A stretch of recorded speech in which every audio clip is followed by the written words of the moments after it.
I mean, nutrition is usually the root of every negative symptom for the most part when gymnasts are struggling with low energy, muscle soreness, poor recovery. I mean, it's the root of so many negative symptoms.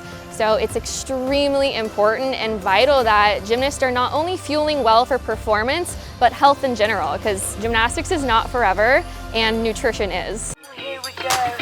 Come on, come on. Classy.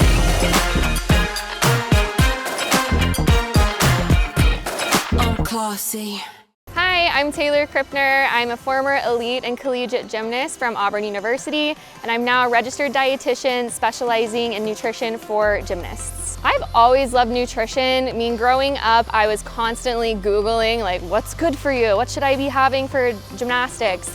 And I did apply some of the stuff I learned that's randomly on the internet. Unfortunately, it wasn't the best information. But that is what led me to getting into nutrition in the first place. And then once I started to realize what proper nutrition looks like and worked with a dietitian myself, that's when I was like, all right, I definitely want to do this and give back to the gymnastics world to clear up any confusion and misinformation out there in regards to nutrition. An ideal plate for a gymnast, I would say, if they're training, let's say 20 plus hours a week, which most high-level gymnasts are, definitely half of your plate to be filled with carbohydrates like fruits, grains, starchy vegetables.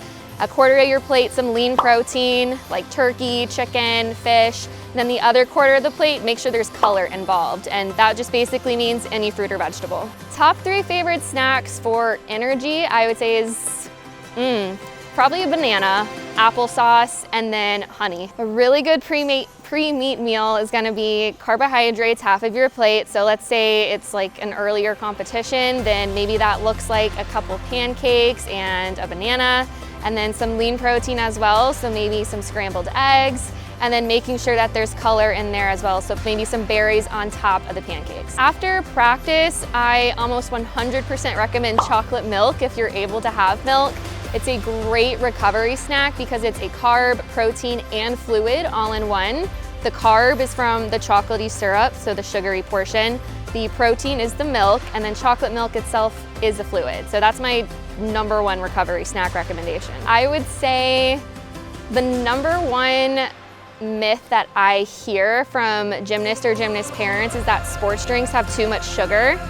But to completely debunk that, sports drinks were created specifically for athletes to have energy and hydrate, which means in order to have energy, you need carbohydrates, and you get that from sugar. So for an athlete who's training 20 plus hours a week, sugar in a sports drink is extremely beneficial to them. My #1 piece of advice would be that fueling efficiently or more than you think is always way better and more beneficial than underfueling. So food should be something you're excited about. It's fuel. It's gonna help you achieve your goals in gymnastics. Underfueling or not eating enough is gonna lead to increased injury risk and poor performance. So definitely fuel more than you think.